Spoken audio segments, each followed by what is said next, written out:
Maraming species ang Zanzibariaceae, ngunit iilan lang ang ating alam.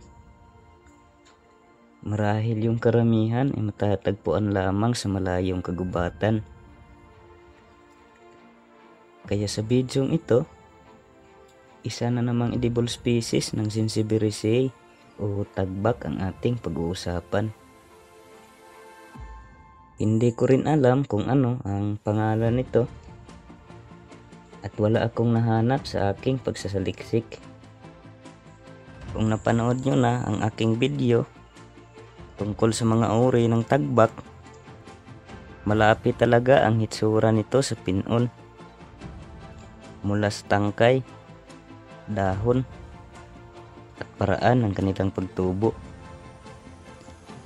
Umpukan din ang mga tangkay nito at nagkakaroon ng bunga sa baba.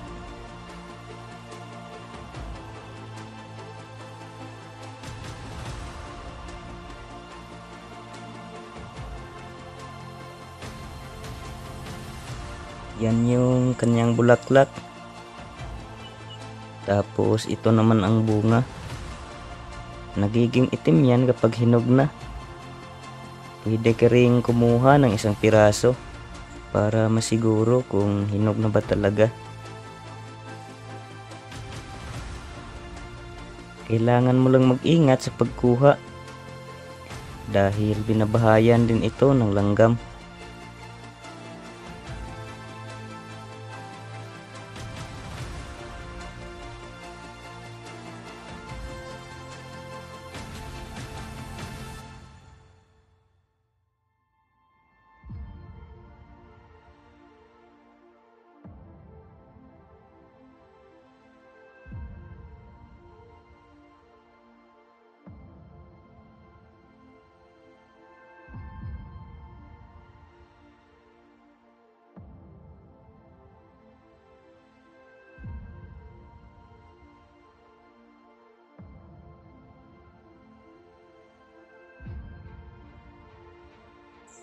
Hugasan lang natin, baka may natira pang langgam. Ang halamang ito ay parang tugis. Hindi ko alam, baka uri niya pa to. Iwan ka naman ng comment sa baba kung may alam ka.